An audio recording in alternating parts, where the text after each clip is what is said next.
दोस्तों नमस्कार। आज हम एक ऐसी वैश्विक कहानी की पड़ताल करने जा रहे हैं जो शक्तियों के बीच नए समीकरणों को जन्म दे रही हैं। देखिए, ट्रंप भले ही यूक्रेन में सीज फायर नहीं करा पाए हों, लेकिन उनकी राजनीति ने अनजाने में एक नई रणनीति को जन्म दिया जिसने भारत, रूस और चीन के बीच तालमेल को मजबूती से जोड़ा है। अमेरिका की योजनाएं उलट गई हैं और एक नए सामरिक खेल का आरंभ हुआ। हाल ही में चीन ने भारत पर लागू किए गए कई प्रतिबंध हटा दिए, जिनका असर न सिर्फ भारत की अर्थव्यवस्था पर पड़ा था, बल्कि इस कदम ने अमेरिकी हेजीमनी को चुनौती भी दी है। इस विकास के जरिए हम देखेंगे कि कैसे भारत ने तीनों महाशक्तियों के बीच अपना नया केंद्र स्थापित किया है और कैसे उसने विश्व राजनीति के सबसे बड़े मंच पर अपनी जगह मजबूत की है। इस वीडियो में विस्तार से जानेंगे कि ये बदलाव जो है वो भारत के लिए क्यों प्रगति की नई राह खोलता है और क्यों ये अमेरिका के लिए सबसे बड़ी चुनौती बन गया है। आइए जानते हैं। देखिए दोस्तों, इस धमाकेदार खबर में आप खो जाएं इससे पहले आप चैनल को जरूर सब्सक्राइब कर लें और बेल आइकन के बटन को दबा लें।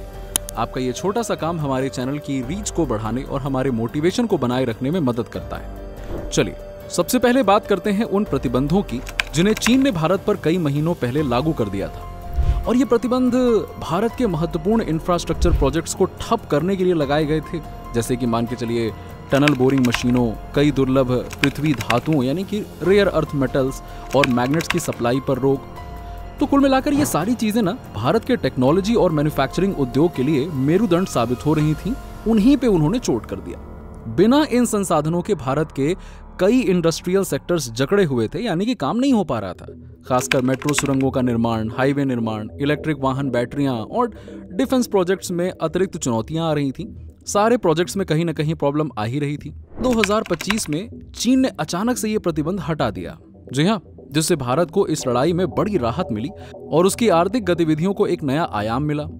और ये सिर्फ आर्थिक हितों की बात नहीं है, बल्कि स्पष्ट राजनीतिक संदेश था। चीन का ये कदम अमेरिका के लिए सीधी चुनौती साबित हुआ। ट्रंप की ओर से लगाए गए टैरिफ और बार बार भारत पर दबाव बनाने की कोशिश असफल साबित हो रही थी।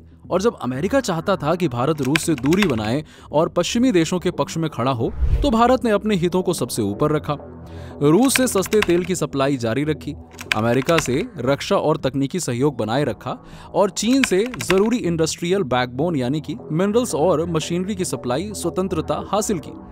तो कुल मिलाकर इस तिकड़ी के साथ भारत ने वैश्विक शक्तियों के बीच अपनी रणनीति को बेहद मजबूती से आगे बढ़ाया है। तो वहीं पे चीन की विदेश मंत्री वांग यी की भारत यात्रा ने इस नए रिश्ते को और मजबूती दे दी।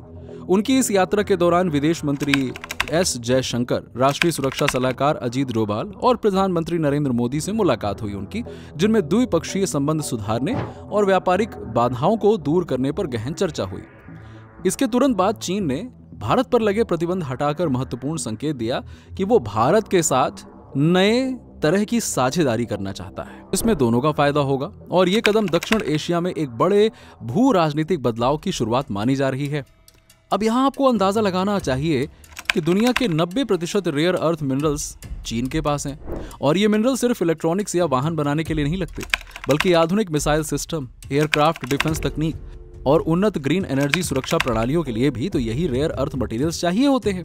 अब चीन के द्वारा इस सप्लाई को स्टॉप करना, रोकना या इस पर होल्ड लगाना भारत के लिए एक बड़ा खतरा, आर्थिक खतरा था। लेकिन चीन ने बैन हटाकर भारत को स्पष्ट कर दिया कि वैश्विक खेल में भारत का साथ जरूरी है। इसके बाद भारत की इंडस्ट्रियल क्रांति ने फिर से गति पकड़ी। अब देश की मेट्रो सुरंगों की खुदाई तेज हो गई है, हाईवे प्रोजेक्ट्स पूरे होंगे, इलेक्ट्रिक व्हीकल्स के बैटरी उत्पादन को बढ़ावा मिलेगा और डिफेंस सेक्टर को वो तकनीकी और कच्चा माल मिल पाएगा जिसकी उसे अत्यंत जरूरत थी।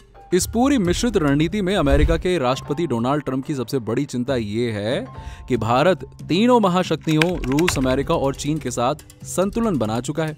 जहां वो अमेरिका से तकनीकी सहयोग ले रहा है, वहीं रूस से किफायती ऊर्जा पा रहा है और चीन से आवश्यक मिनरल्स की आपूर्ति सुनिश्चित कर रहा है। ये ट्रंप की रणनीति के विरुद्ध है। अब ट्रंप ने सोचा था कि भारत को अलग थलग करके दबाव बनाना संभव होगा और फिर मनचाहा जो कहेंगे वो भारत मान लेगा, परंतु उस खेल में भारत ने खुद को बाजीगर साबित कर दिया। भारत ने न केवल अपने कूटनीतिक कदम बड़े स्पष्ट तौर पर बढ़ाए, बल्कि अंतर्राष्ट्रीय मंचों पर अपनी बात को मजबूती से रखा। विदेश मंत्री एस जयशंकर ने चीन दौरे में साफ कर दिया कि आपसी संबंधों में भरोसे और खुलेपन के बिना विकास संभव ही नहीं है। वहीं चीन ने इस संदेश को समझते हुए प्रतिबंध हटाए और द्विपक्षीय सहयोग को नई सीमा दी।